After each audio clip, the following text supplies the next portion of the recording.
Welcome to the Business Information Buffet Podcast, also known as the BIB Podcast, where everybody eats. The BIB Podcast is brought to you by the College of Southern Nevada's Small Business Entrepreneurship Development, powered by CSN Blackstone Launchpad. Are you ready to eat? Because this is where everybody eats.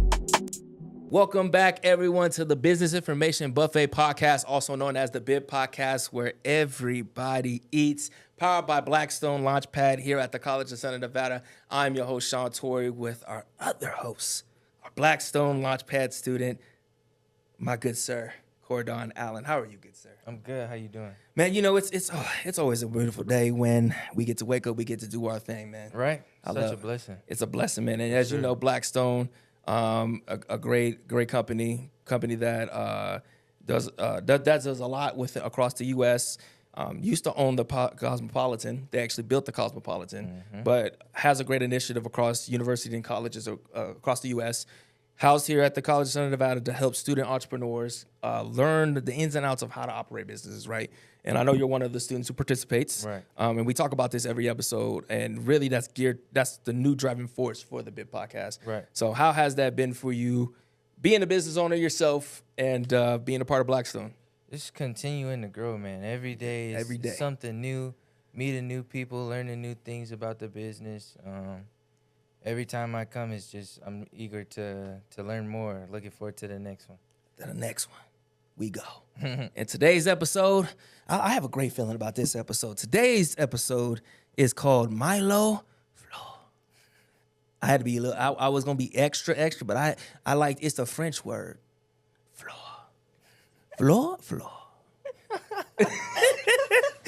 For a special guest that has been impacting lives through her events and different, not just, I would say events, different specials, experiences, actually. That's what I was looking for, experiences.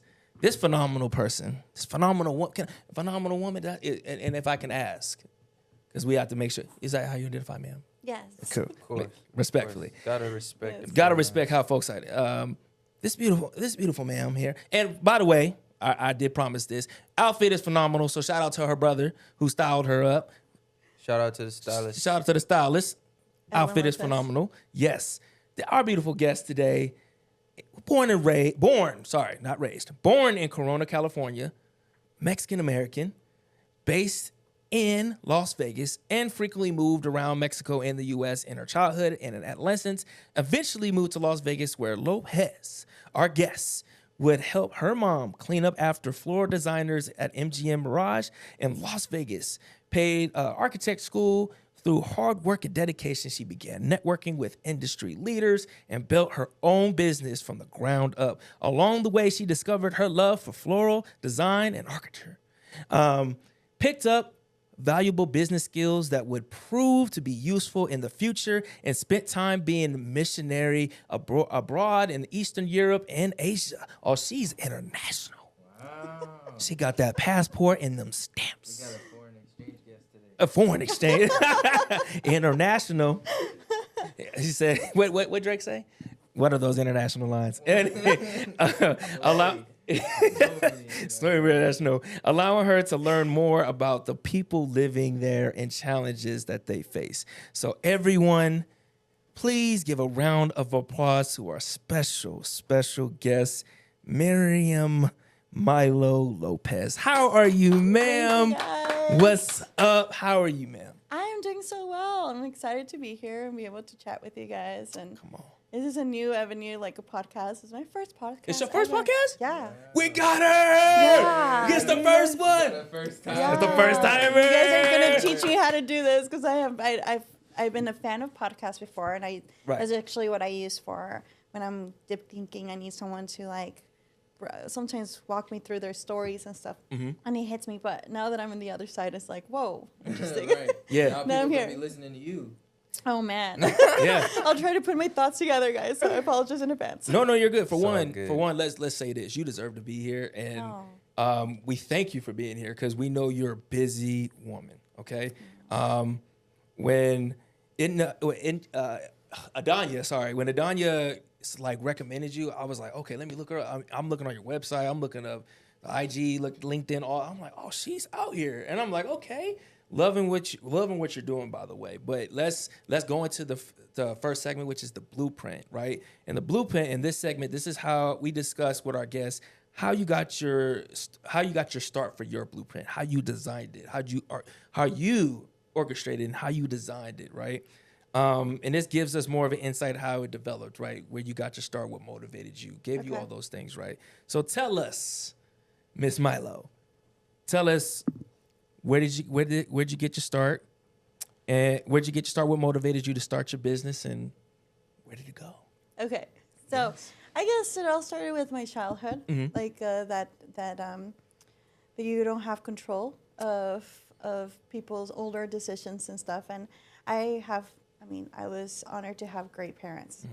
The situation was hard, but there's a certain scenario. I had a Japanese partnership in the beginning when I started all of this, but this is how she goes, what do you want to do with your life? And I said, well, always remember that I was in Mexicali, my parents had just moved from California to Mexicali, and they rented the house and they forgot that someone was living there and they couldn't get out, so we slept outside in the front yard in a mattress, and I woke up to this 3 little pennies, and in Mexico you have little stores in the neighborhood, and I wanted this happiest, like, sonrisa, cajita sonrisa, is like a little box that has like a lot of tiny things. And I got so excited that I found it, and I was like, this is from God. So I went and put it on top of it. I was like 3 or 5 years old. I can remember. I put it on top, and she goes, you have not enough. Wow. Come back when you do. And I cried, and my dad goes, oh, it's not matter, it's just candy. But that marked me. That marked me, because since then I started like coloring things and knocking at people's doors to like sell it, because I wanted my own money. That really triggered to always finding a solution when you didn't have something. And the great thing is that my parents never put fear on me. That's one of my favorite things about Latinos, Mexicanos, parents, that they're like, you want it? Work for it. But never, and then they give you like 5 cents, 10 cents. Yeah, support her, buy it from her. But that literally was my childhood. What are you going to do? You want this? Okay, let's go sell pizzas. And we would go sell pizzas. And you want to go to America? Well, yeah, I was born in America. I want to move there. So how are we going to raise money so you can pay for your living there? Because I couldn't live there yet with my parents. And so there was a lot of doing fundraising and stuff like that. So that developed a strong will of what is just called future mindset. Like, always think there's hope. There's something you can do. Well, then that brings me back to, like, after serving mission, after everything, I was like, I don't want to work for corporate. Throughout this, I was going to landscape architecture. I graduated. I did an internship in Russia. I was working under people. I'm a good follower. I, worked in hotel rooms. But I was learning the basics, programming, logistics, all that. When I came back, I said, I don't want to work with anyone. So I decided to launch my Floral, and then slowly take it while I was going to architecture school. But what triggered it is that someone wrote me a check, because I never actually bought my name. And it was my best friend from France. I was like, oh, how cute, let me Milo Floral. And I was like, okay, cute, let's do it. But I just said, oh, yeah, my business is Milo Floral, but I never bought the name, never had it, because I was doing it as a side thing. Right. So I said, got to the point where people from Utah were asking for Floral. Right. That's how I paid for school, for master's school. They wrote me a cashier check under that name. And so I tried to cash it or, deposit it. And they're like, ma'am, do you have the paperwork? I was like, what paperwork? It's like, the paperwork, are you registered business license? And I said, I don't know what I have to do. So they, sir, and Chase, I'll never forget, it was Chase Bank. He goes, this is exactly what you have to do. This is where you have to go. And I was just like, so I ended up just going to the government business place. And then I was like, I have no clue. And I have this check. And it was over $4,000. So I was like, I have this check and I need to, and like, honey, how do you even have a business if you have no paperwork? The thing is that I had that idea, right? The Latino do it, but there's no like the present time mindset where it's just like the documentation and all this stuff. So I went backwards. Gotcha. So I had to start where my hope, my adventures was there, the setting apart, researching. When I went from that to going backwards, where I'm like, oh, and I hate asking people, are you all set for this and this and this? Because that's still one of the sour parts. I could not cash that until I got that. It was just a month later.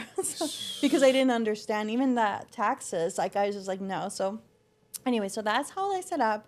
Then finally I'm registered, and I had this little website. So since I was in architecture school, I know graphic design and all that stuff. You have to know. Architecture school, point is, you know everything about everything. Right. You have to do a research. That's like in order to design. So basically, I created my website and stuff. It was enough to pass me by. But then I was questioned, why are you doing architecture and you do floral? Like, that doesn't make sense. Focus on structure. Look at this, look at that. So I was always, I don't want to say negatively impacted, but I was degraded a bit from my professors or my companions, my peers, saying, oh, you're leaving again to do floral? Well, yeah, I paid for my school, so that's the only income I had, and I could manage the time. Right. And then even piano, because I was teaching piano as well, so I was like, oh, you need to focus on one thing. And that is the number one thing that no one can really tell you that. Because more they told me, it was more like, oh, I'm going to teach you that I can do it. So I found a way. And I had amazing professors that were really positive impact on this. And one of them was Glenn Nowak and Eric Strain, what I love, who are very amazing professors here at UNLV. I said, I want to find a way to marry all of these. Right. And then he goes, go for it. They didn't say, focus on this, or you just got a good structure. No, do this. See, I love that. And so it's like, your opportunity you have right now is to make sure that you execute it, though. Right. You got to make sure you explain to people what it means. Yep. So my thesis at the end was one of my favorite things I've ever done on this world, even though I submitted the wrong book. You said you submitted the wrong one? I submitted the wrong thesis book to the library, and I was reading. I was like, oh, no, this is a wrong one. And then I was like, oh, okay, I'll just edit it again. And I called the library, and I was like, oh, you submitted it again. And I was like, but because I caught up to it, and I was the only one doing my own thing. Okay. So I'm not good with writing and stuff like that. So I had to get editors. So when all these editors got along with my book, it's just like I put the wrong one in there, the wrong editor. So it goes along. But that literally, my thesis is where I got culture aspects of my world, stories. The aspect of children, because I work with a lot of children and in music. The aspect of smell. So all senses were in my biophilic architectural book, which means creating divergence. So then I rebranded before I graduated. I rebranded and I said, I'm Milo Flora, and I'm the new floral architect focusing on biophilic. And what it means is that we also attracted to plants or to the visual plants or to the cleanness, or we need something sort of nature, Mother Nature in this. And then our music is part of it and all this. And that elevates our soul. Right. That changes our souls. And then it can really trigger us visually and spiritually. It can trigger our emotions. And I am the master controlling emotions by visual arts. Ooh. Yeah. Come on. Talk about making a way out of no way. For real. Yes. Making a way out of no Everybody wrote way. you off. Everybody told you couldn't have all three of them together. You found a way to make it happen. Props to you. No, I think one of the great things I love what you did, because especially academia, they have a way of staying practical. Right. Opposed to and they slander creativity to where, why can't I take two theories and come up with my own? Right. Or take two and apply them to different, take two theories and apply this, just a slight difference, or add this and make your own theory. That's how do you think a theory came about, right? In the first place. So it's like, man, for you to be able to do that with your business, that's why I was looking like, oh, okay. Like there's a science to it, and I love it, and I salute you. First of all, that was a great way to talk about the blueprint. Definitely a great blueprint. Very much like a flower. From the beginning all the way to scientifically formed, and which is great. Like Mother Nature's beautiful, like structural point, and then she lets you the finesse of it. It's like the blooming part of it, and then everybody gasped. Oh my gosh, that's great. And I noticed something about me is that I love that. That's the moment I look for. If I like sneak out after we're done, even event planners, wedding planners, architects, interior designers, we all wait for that moment. I'm like, even have you seen the TV shows when they flip homes? Yeah. And they're like, yes, this is my big. How did you do that? How do you think of the possibilities of mastering those textures of smells and stuff like that? With floral is different. With floral, I don't have flowers here, but I'll go into it in a little bit more before I get into that. But the scientific form of blueprint is that how God actually, I'm a believer, so here it is. Same. God is the master of this, and he starts very small, in small steps. Now, my life started small, and everything was, no, you can't. Come back and redo it. Right. And that was architecture school. Nice try. You can't do it, but you didn't sell me yet. And I never switched, so it will be easier. Right. I stuck to it. I cried for it. I even hid myself sometimes in the bathroom because everybody's like, oh, did you see her stuff? She's always about flowers. And then I was like, do it again. Do it again, do it again, do it again, do it again, until I learned what flowers did to the eye. And so then when I got to that, and I was like, my light bulb moment come in. God, you've done this. Right. You wrote about this, like your apostles did wrote this. Let me read about this. And so I went back to the important basic books. And that's in my basics. And I always talk about this, that God is the one that runs my business. Right. Because literally I use every element that he has created. Amen. Yeah. Come on, man. There's no blueprint without him. Come on. Right. Amen. Right. Amen. Yeah. But for one, thank you for that was a powerful beautiful. Thank you. See, I told y'all. That's I said. I had a good feeling about this one. Yeah. So thank you so much for sharing that blueprint. And actually, we're gonna go deeper in a second. We're actually gonna pass. I'm gonna pass this on to Chordonn. We're gonna go to our next segment. So the next segment is gonna be business on the fly. So we give you two options. We're gonna ask you a few different questions, but you have two options. You pick either or you can plead the fifth. And then when you choose your selection, just go deeper into it and tell like why you chose that. Okay. So if I plead the fifth. Yeah, even if you plead the fifth, just say why. And this is pertaining to your industry. Okay. Yeah. Right. Cool. Mm-hmm. So I got the first three. So, real or fake flowers? Plead the fifth. Why? So, there's so much I can go into it, but I'm going to explain my terrain, the landscape part of it. Okay. Structurally, the engineering blue part. So my city does not bloom. True. So if it would be in vain and even a massacre of murders if I bring blooms that do not belong in the desert. Right. So I have to, there's a scientific form to it, so where I fly everything in, but I use them only for the, like, I design as a little fairies, like, you know, the whimsical part of it. That's my floral touch.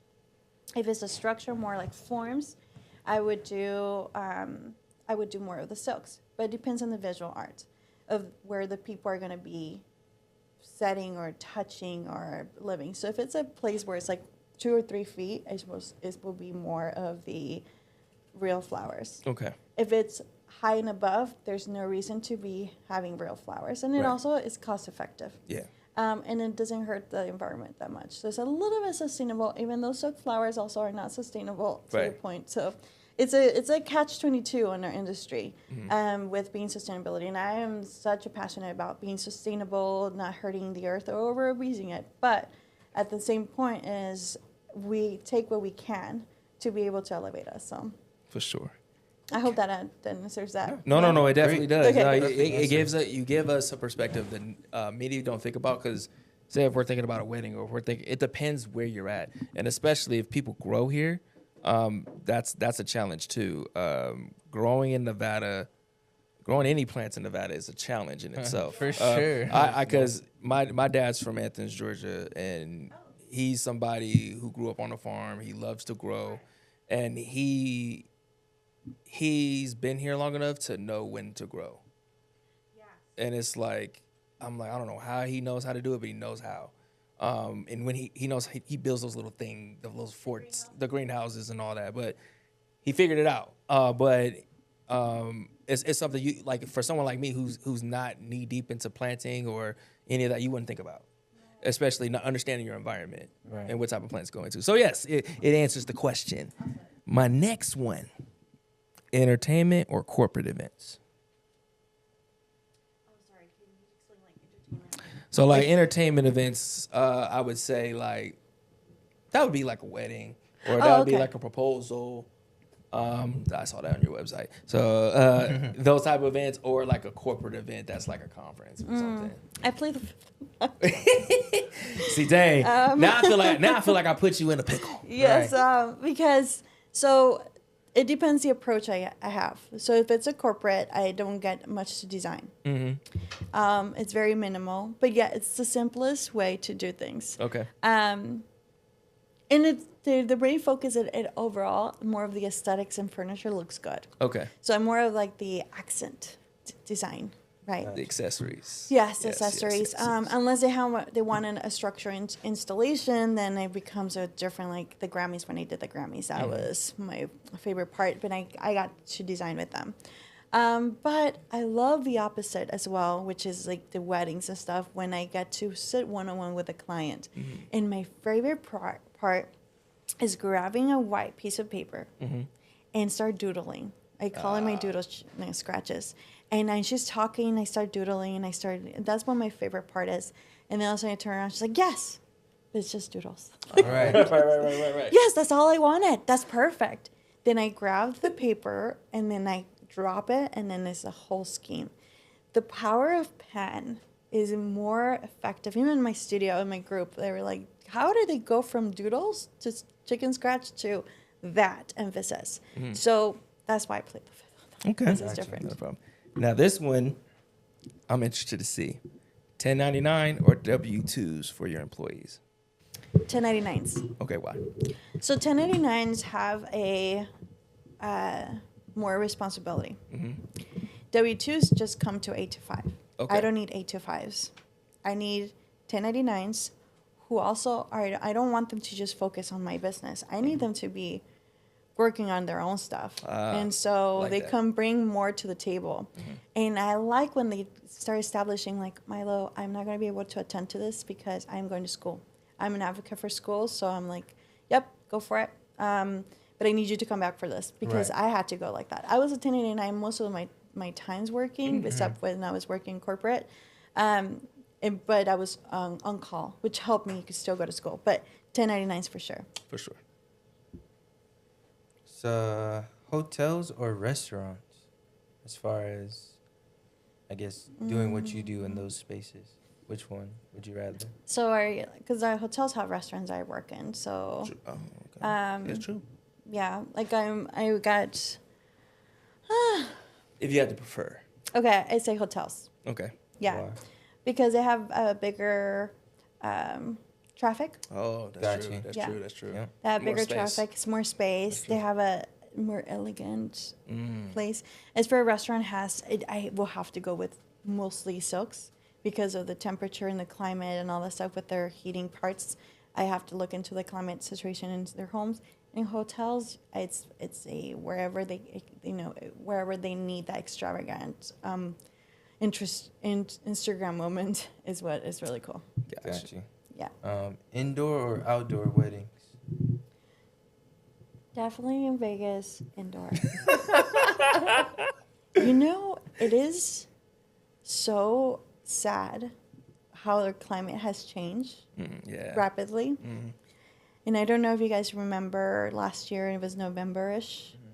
Mm-hmm. And I don't know what happened. I'm trying to talk to God about this every time like November comes in. I'm like, are we going to do a tantrum moment? Because all these women, or men that come to Vegas from other states, they're like Vegas, dry lakes.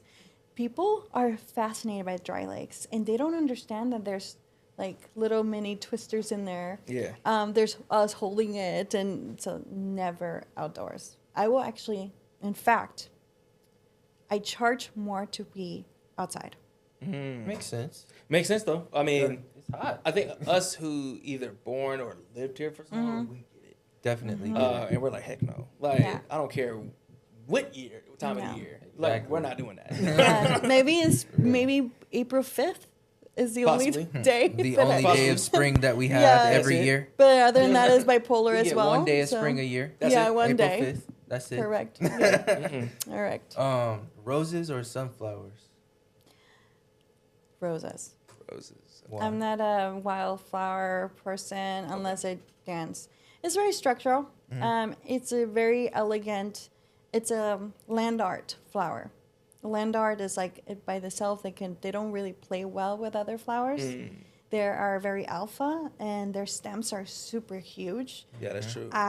So when it comes to composition, and I've had clients ask me for sunflowers, I always say that is like a standalone floral piece, and if we're gonna do sunflowers, that's all we have to do. Ain't no green or nothing. You look at how they grow, look where they come from, look what their the climate is.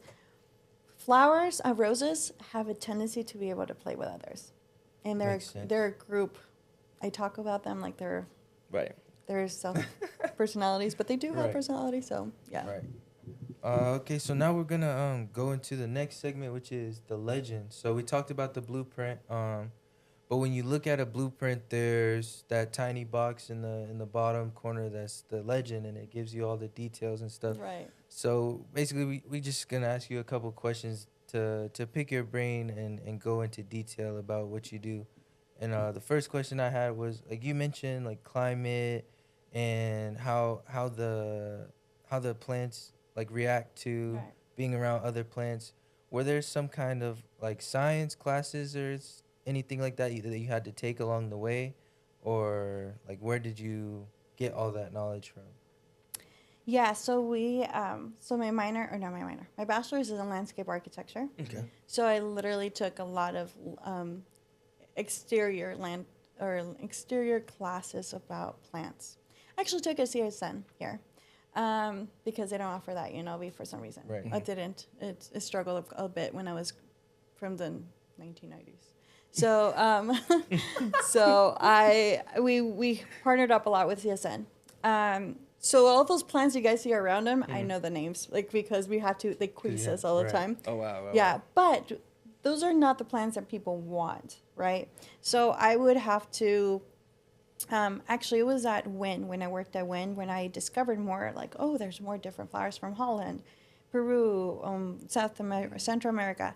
And then they teach you, MGM Mirage events also taught us how to, like, okay, these are dormant. They're sleeping. They don't cut them in their prime time, so they can, last us more than a month in the process.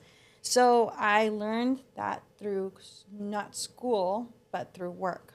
So the school was more of like understanding the earth, and then this work will be understanding your materials, your mediums of survival. Makes sense. Yeah. So then, man, I really applaud you for one, because of how you speak about flowers and floral, and how it's really like not even just the science, it's really the art, and it's a flow. Yeah. But and when I think about this, right, the passion, I can tell how passionate you are about this and the love you have for it. And it's like, oh man, you got me wrapped in, right? For someone who's for anyone that's in our Blackstone program, any business owner, any student, can you elaborate the importance of not only having that same passion, better question. Yes, having that passion for your niche of your business, but also having the same energy to take care of the business side of your business. Can you talk about that more too? Yeah. Yeah. So if I hope I understand. So how I sustained like an administration part of it? Yeah, it's like as much as you love this business, because I saw the website and I was like, man, this is dope. But now to hear you talk about it, it's like, oh, I can tell you really love this. Yeah. And I can tell, like, okay, you're really good at this, of how knowledgeable you are, which is great. Because that's just one half of the business. Right. And you're great at it. And I'm like, Cole, you know your stuff. Someone is sold. Right. Are you making sure you're that knowledgeable as well on the business side? as making sure you're taking care of it so you can sustain the business, right? And I ask that because oftentimes when students come, they want to be entrepreneurs, they want to have their own business, but the business side lacks. Yeah. We don't forget about we don't think to ask about those things because we're like, oh, we'll put it off, we'll get it later. I need to focus on this part first. Right. What would you suggest they do to essentially learn both at the same time? Being creative, figuring out their niche, and also learning the business side of the industry. Yeah. Okay, so story time. Yes, ma'am. Okay, so because I studied landscape architecture while I was doing floral design, I was able to do my mortar skills and my thinking skills at the same time. Mortar skills is like being able to know how long can I do a floral arrangement. Well, I applied that into landscape architecture but not because I was into landscape architecture meant that I had the best ideas. The point of being sustainable administration office and to be able to also be the creative mind director of what you are is to plead the fifth, be humble. Right. Because everybody is going to tell you you're doing it wrong. But then it's an opinion that is very, very important. And people say, people are criticizing me. Well, guess what? I paid a lot of thousands of dollars in architecture school so people can criticize my work. Right. So I can get feedback. Right. But I learned not to take defensive. I learned not to be defend something. I learned to listen and say, oh, I see what you're saying. Oh, I see. Oh, good point on that. Oh, I didn't even look at that. And then my heart just opened. So administration part is what I suck at. And I'm gonna be honest, and people listen to this. English is my second language. I sucked at it, and I got good at it because I had to defend myself. Couldn't even tell. Number two, I have dyslexia, so I turn numbers around. So I had to work harder than everybody else. Number three, I salute you. I cried more than everybody. There's no therapist at the time, okay? So it was like me and my mom. I was like, get your shit together. So number three, you're your own architect of your story. How you let other people determine your mindset, because not all of us are futuristic. Some of them are present, some are in the past. So whoever you are, your mindset is how it determines how you are going to take the criticism. So, yes, I cried, and to the point where I was like, thank you so much. I see what you're saying. To this point, I get older generations sit back and say, I have one complaint to say. And my response is, thank you so much for your complaint. Are you a floral architect? Oh, are you in this business? Oh, no, but I'm just like, oh, okay. Because you gave me the suggestion. But thank you so much. Gotcha. Then now I have the power to respond. Gotcha. But before I didn't. So I waited. And I love that. So because I couldn't do that, and it wasn't into master's school, that I sat with Danny Ortega, another amazing professor and director, and Glenn Nowak, and I said, you guys teach us how to design, how to sell our designs, but no one tells us how to put numbers on this. And I'm getting ripped off. And the number one thing about artists is that we always want to say, I'll hook you up. Okay, I'll design this for you so I can get cloud. Like, I can do this. Well, guess what? Your generations are not going to be fed from that. And you know where it hit me the most? When I owed my vendors. And I said, I have to sell tamales to pay them because I undersold myself for 2 years. So my personality is how I took that. So then I said, no one's going to do this other than myself because I love this. No, you can get other people hired, but they're going to do it because they need the money, but not because they love you. So the only two people that might be able to help you throughout the system and throughout your entrepreneurship is your parents. But they're also going to be the biggest criticism, like the ones that are going to rip you apart. But they do it because they don't want anyone else to do it. And I've heard it. I still have my boundaries still. I'm like, not done yet. I am still working on this. I try not to go to Sunday dinners for a reason. Because like, so what are you doing? Are you spending more money? I'm like, I'm living through, and I don't know how to respond yet because I haven't passed that decade, people. So don't ask me yet. I'm not done with my chapter yet. Right. But the key is your own architect of your administration, and if your administration sucks, then your art will fail, and you will always feel like a failure. If you learn how to do that in language administrating the website is your branding. Yeah, it is who you are. Yes, I have a little sneak peek of maybe who I am, but nobody really knows my backstory. Right. But they don't know. It's like Dolce & Gabbana. Nobody really knows about them. That's true. But when they come out, they're proud of their work. But you don't know it's males. Like, I actually just learned that there were 2 males on this. And I was like, but they're males? And I was just like, wow. The branding, stand alone, yet you just put your signature on it. Got you. So, very passionate. We live in a generation now that everybody's like, well, they said about this, it doesn't match Instagram, it doesn't know this person. Everybody has a fake life, people.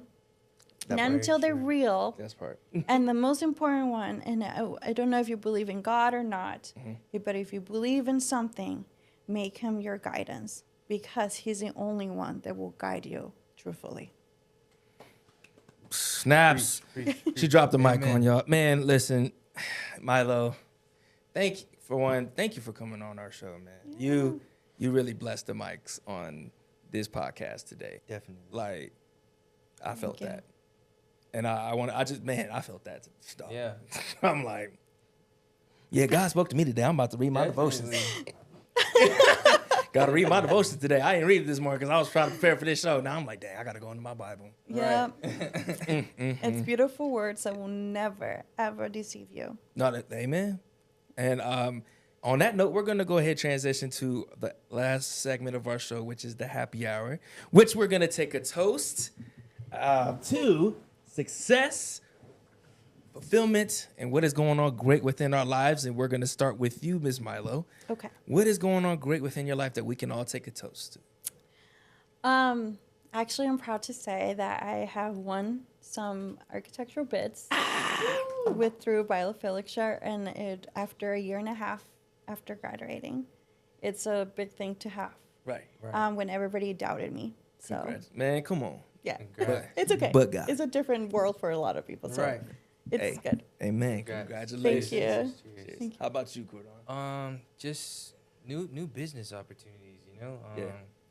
Like I said earlier, when we first started just growing in Blackstone, and all the time, it's like new opportunities. It's like, oh, Chordonn, we need you for this. We need you, and it's like, you know, I've always wanted to be an entrepreneur, and that's why I'm here, but it's like actually seeing the opportunities come my way. It's like, it's fulfilling. It's like, okay, all this work that I've done, all the times where I wasn't getting any orders or anything like that, it's kind of worth it now. So it's just the beginning, but it's definitely a good thing that's going on. Come on. I love it. And what about you? With me, man, you know, so many things that's happening. My nonprofit, my nonprofit and my LLC, which is the same, King of Jewels. We just shout out King of Jewels. Shout out King of Jewels. We just extended our contract with UNLV's Upper Bound, and we just, you know, got another contract for consulting, doing some other stuff. So, you know, business is good, baby. Business is booming. Business is good. Business is good.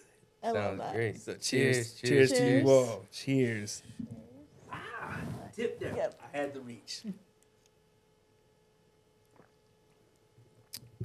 was good. Ginger ale, by the way. Ginger ale, y'all. Good. So, Miss Milo, can you please tell the audience where they can find you? That camera right there. Okay. So I am on actually downtown by UNLV. Downtown UNLV, I consider you downtown actually. Cool. So by UNLV, I transport from my small little studio apartment, but can find me there. I'm right next to the School of Fine Arts. So if anyone's willing to do an internship, just text me or email me. My website is milofloor at milofloor.com. And Instagram, of course, is milofloor LV.